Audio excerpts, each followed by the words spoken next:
Assalamualaikum warahmatullahi wabarakatuh. Alhamdulillah. Alhamdulillahirabbil alamin wassalatu wassalamu ala asrofil anbiya'i wal mursalin wa ala alihi wa sahbihi ajma'in. Amma ba'du.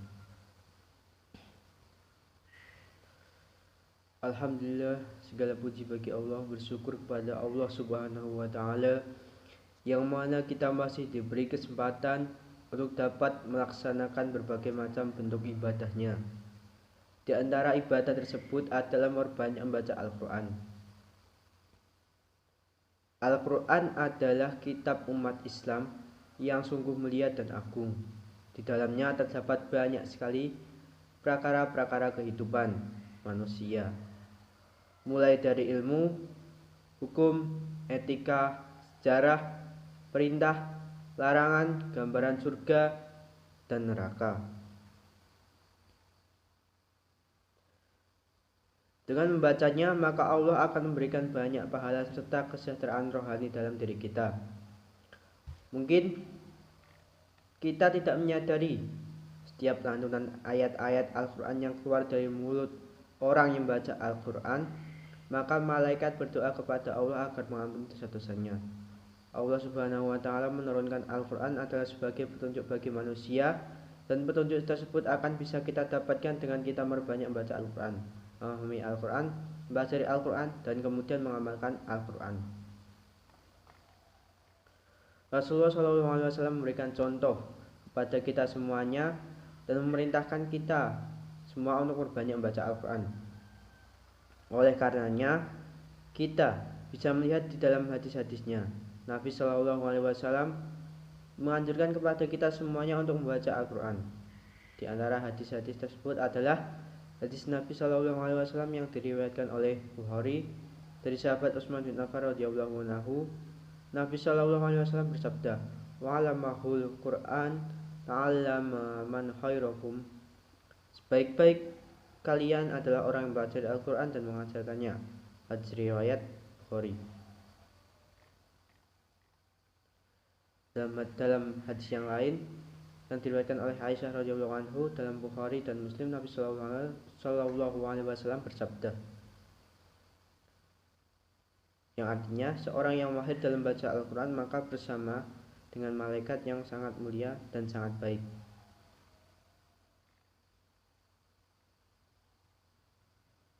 Sedangkan orang baca Al-Quran tetapi terbata-bata, kesulitan, dan merasakan berat dalam bacanya, maka mendapatkan dua pahala.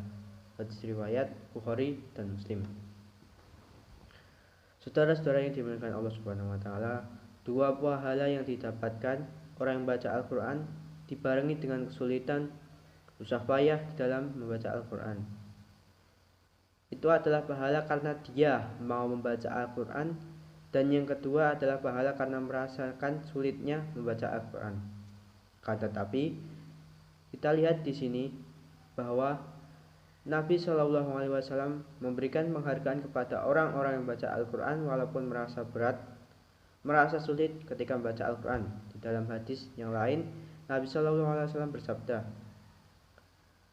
"Ashabi syafi'al kiamat yauma ya'ti fa innahul Qur'an."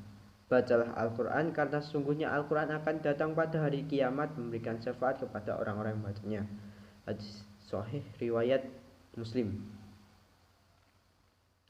Saudara-saudara yang dimuliakan Allah Subhanahu wa taala, hadis ini menjelaskan kepada kita bahwa Al-Quran adalah mukjizat yang besar dan pada hari kiamat akan memberikan syafaat, akan mendoakan kepada orang-orang yang mencintainya, orang-orang yang membacanya, mempelajarinya, mengamalkannya, akan dimintakan ampunan kepada Allah Subhanahu wa taala, akan didoakan untuk naik derajatnya di sisi Allah. Maka sungguh ini adalah kemuliaan besar atas orang yang membacanya.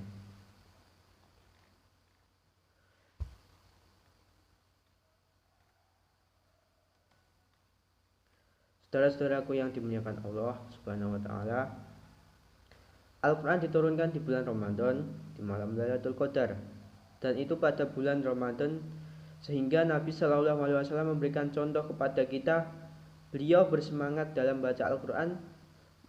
Nabi Shallallahu Alaihi Wasallam di setiap malamnya membaca Al-Quran dan dihadiri oleh malaikat Jibril.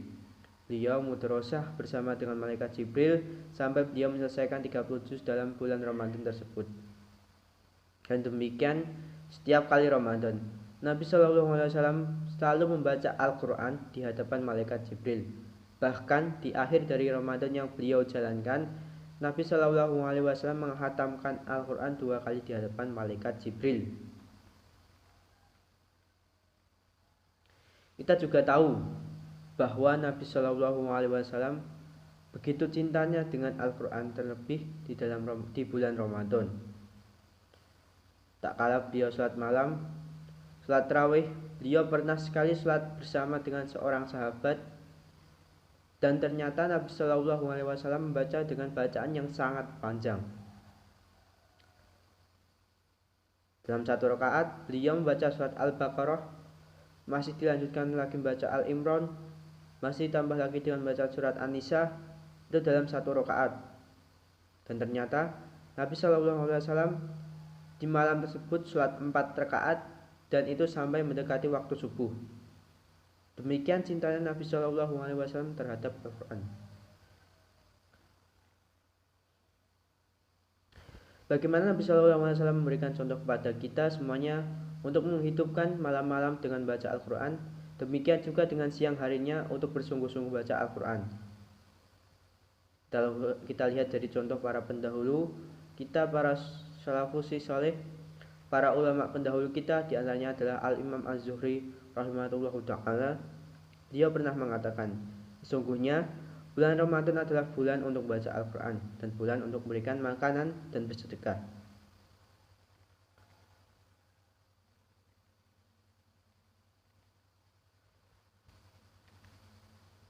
Al-Imam Malik bin Anas rahimahullahu ta'ala, beliau juga karena ketika beliau masuk di bulan Ramadan, beliau selalu menyembuhkan diri dengan banyak membaca Al-Quran, menyibukkan diri dengan baca Al-Quran dan mushaf.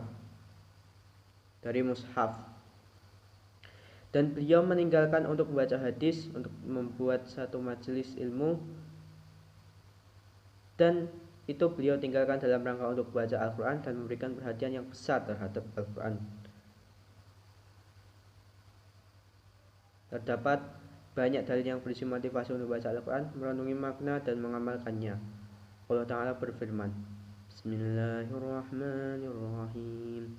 Al-ulba bil awwala wal yadakaru ayyati liyadabbaru mubarraka ilaika anzaldahu kitab Sadaqallahul Adim. Yang artinya, ini adalah sebuah kitab yang kami turunkan kepadamu penuh dengan berkat supaya mereka memperhatikan ayat-ayatnya dan supaya mendapatkan pelajaran orang-orang yang mempunyai pikiran. Quran Surat As-Sahad 38 ayat 29. Bukan tujuan membaca Al-Quran hanya sekedar membaca dan melewati ayat-ayatnya saja serta menghatamkan bacaan sebanyak 10 atau 20 kali. Bukan itu maksudnya. Maksud dan tujuan utama adalah mengambil manfaat Al-Quran dan mengamalkannya. Membaca Al-Quran merupakan sarana dan jalan untuk mengamalkan Al-Quran. Membaca Al-Quran sendiri adalah sebuah amal soleh. Namun, kita tidak menghususkannya hanya membaca Al-Quran dan berhenti di sini. Lebih dari itu, kita harus merenungi makna dan mengamalkannya, sehingga kita bisa menjadi hamba-hamba yang mengambil manfaat dari ayat-ayat Al-Quran. Dan sebuah hadis Rasulullah Shallallahu Alaihi Wasallam bersabda, yang artinya, barang siapa yang baca satu huruf dari kitabullah, baginya satu kebaikan itu akan dilipat gandakan 10. Aku tidak mengatakan alif lam mim itu satu huruf, akan tetapi alif satu huruf, lam satu huruf, dan mim satu huruf. Hadis riwayat Tirmizi nomor 2915, dinilai sahih oleh Al-Albani.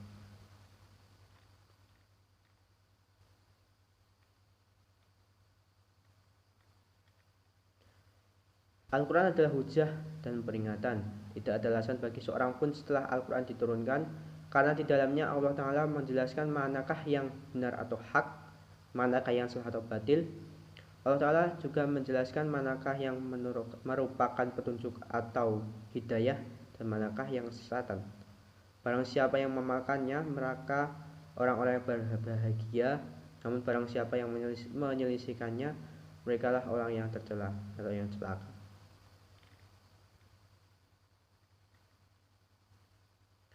Allah berfirman, Bismillahirrahmanirrahim. A'mal qiyamati yawma wa nasruhu sankan ma'asiyata lahu fa inna dikri an a'rada wa man Sadaqallahul Azim, yang artinya, dan barang siapa berpaling dari peringatku, maka sesungguhnya baginya penghidupan yang sempit dan kami akan menghiburnya pada hari kiamat dalam keadaan buta. Quran Surah Ta'ala ayat 124. Selanjutnya, berkah membaca Al-Quran dan keutamaannya. Berbagai macam keutamaan baca Al-Quran bagi umat Islam. Baca Al-Quran bukan lagi menjadi satu kegiatan yang asing. Al-Quran merupakan pedoman bagi orang muslim dan muslimah di seluruh dunia. Baca Al-Quran juga termasuk ke dalam ibadah paling utama di antara ibadah-ibadah lainnya. Tak heran, keutamaan baca Al-Quran bisa dikategorikan secara umum maupun khusus, sebagaimana yang diriwayatkan oleh An-Nu'am Ibnu Bashir, yang artinya Rasulullah SAW bersabda, sebaik-baiknya ibadah umatku adalah membaca Al-Quran. Digambarkan dalam hadis Abu Dawud, orang mukmin yang suka membaca Al-Quran seperti buah yang manis dan harum. Sementara bagi orang mukmin yang tidak suka membaca Al-Quran digambarkan seperti buah yang manis namun tidak harum. Kemudian orang fasik yang suka membaca Al-Quran akan digambarkan seperti buah yang beraromakan harum namun memiliki rasa pahit. Dan orang yang fasik yang tidak suka membaca Al-Quran akan digambarkan seperti buah yang pahit dan tidak beraroma. Al-Quran sendiri telah mengungkapkan dalam surat Al-A'raf yang artinya, dan apabila dibacakan Al-Quran maka dengarkanlah baik-baik dan perhatikanlah dengan tenang agar kamu mendapatkan rahmat. Menurut para ulama tafsir, dengan adanya perintah menyimak bacaan Al-Quran itu berarti perintah baca Al-Quran pun juga ada.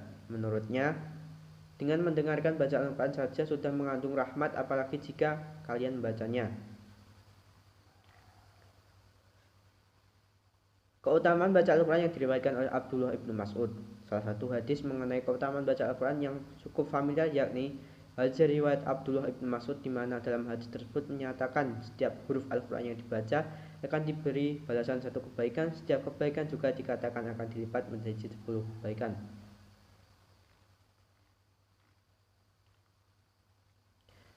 Keutamaan baca Al-Quran dari Ali bin Abi Thalib. Menurut Ali,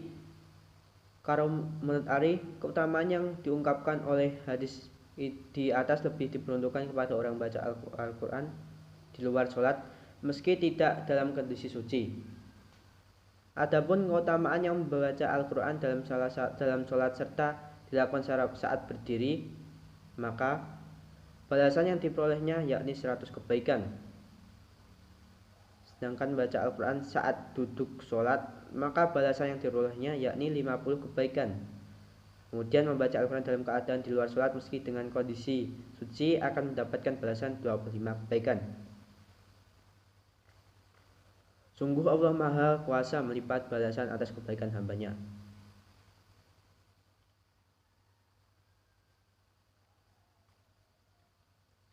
Keutamaan membaca Al-Quran dalam hadis lain. Dalam hadis lain, keutamaan membaca Al-Quran telah disebutkan oleh Rasulullah SAW.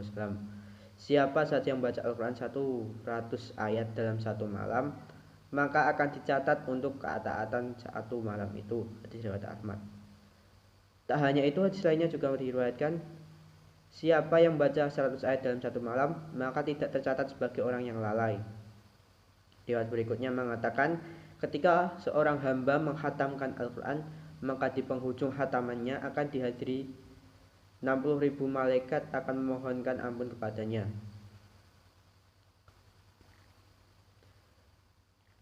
Hadis riwayat Ad-Dailami. Selanjutnya, keutamaan Al-Quran mendapat syafaat di hari akhir. Bagi siapa saja yang membaca Al-Quran dikatakan akan diberikan syafaat di hari akhir atau kiamat, sebagaimana yang tertulis pada hadis dari Abu Ummah Al-Bahali yang artinya Rasulullah SAW bersabda, bacalah Al-Quran sebab ia akan datang memberikan syafaat pada hari kiamat kepada pemilik, dalam artinya pembaca atau pengamalnya. Riwayat Ahmad. Keutamaan membaca Al-Quran mendapat balasan terbaik. Literasi membaca Al-Quran. Sementara itu disebutkan hadis qudsi, disebutkan orang yang sibuk membaca Al-Quran dan tak sempat membaca zikir yang lain tetap akan mendapatkan balasan terbaik, bahkan melebihi balasan mereka yang meminta. Hal ini sebagaimana diriwayatkan oleh Abu Sa'id dari Rasulullah SAW. Allah Subhanahu wa taala berfirman, yang artinya Allah berfirman, siapa saja yang disibukkan oleh membaca Al-Quran sehingga tak sempat zikir yang lain kepadaku dan meminta kepadaku, maka aku akan memberikannya balasan terbaik orang-orang yang meminta. Ingatlah keutamaan Al-Quran atas kalimat-kalimat yang lain seperti keutamaan Allah atas makhluknya. Hadis riwayat Al-Baihaqi. Keutamaan baca Al-Quran dari para ulama. Berdasarkan firman Allah Subhanahu wa taala tersebut, para ulama menyebutkan membaca Al-Quran lebih utama dibanding dengan zikir, terlebih dengan kalimat-kalimat umum yang tidak terpaku pada tempat dan waktu. Para ulama menyebutkan beberapa keutamaan membaca Al-Quran lainnya. Berikut keutamaan membaca Al-Quran yang disebutkan oleh para ulama. Pertama, melembutkan dan menerangi hati. 2. Memudahkan urusan. 3. Memfasihkan lisan. 4. Terkabulnya sejumlah permintaan. 5. Mendatangkan kebaikan bila dihadiahkan kepada orang meninggal. Hal ini seperti dikemukakan oleh Imam Ahmad Ibnu Hanbal dan sebagian ulama Syafi'i. Hal ini karena dalam pandangan mereka kebaikan baca Al-Quran yang diberikan kepada ahli kubur tetap akan sampai. Meski begitu perlu diingat, baca Al-Quran terhendaknya dilakukan dengan tartil serta memenuhi adab-adabnya. Berikut adab-adab baca Al-Quran. Dalam keadaan berwudu, berada di tempat yang suci, menghadap kiblat, menghadirkan hati disertakan kekhusyuan, kerendahan hati, penghayatan, dan pengagungan terhadap Allah Subhanahu wa taala. Adapun adab-adab yang baca Al-Quran yang pernah dikatakan oleh Ibnu Abbas, yaitu satu surat yang aku baca dengan tartil lebih aku sukai daripada membaca seluruh Al-Quran tanpa tartil. Bahkan Anas Ibnu Malik juga mengatakan, banyak sekali orang yang membaca Al-Quran namun Al-Quran sendiri melaknatnya. Dijelaskan para ulama, membaca Al-Quran yang dilaknat oleh Al-Quran sendiri adalah membaca yang asal-asalan tanpa adab. Sekian yang dapat saya sampaikan. Mudah-mudahan kita semuanya termasuk dari orang yang mencintai Al-Quran, orang-orang yang belajar Al-Quran, orang-orang yang mau membaca Al-Quran dan kemudian mengamalkannya sehingga mendapat banyak keutamaan dari Allah Subhanahu wa taala, mendapat rahmat, syafaat di hari kiamat kelak. Amin amin ya rabbal alamin. Wabillahi taufiq wal hidayah wa hidayah. Wassalamualaikum warahmatullahi wabarakatuh.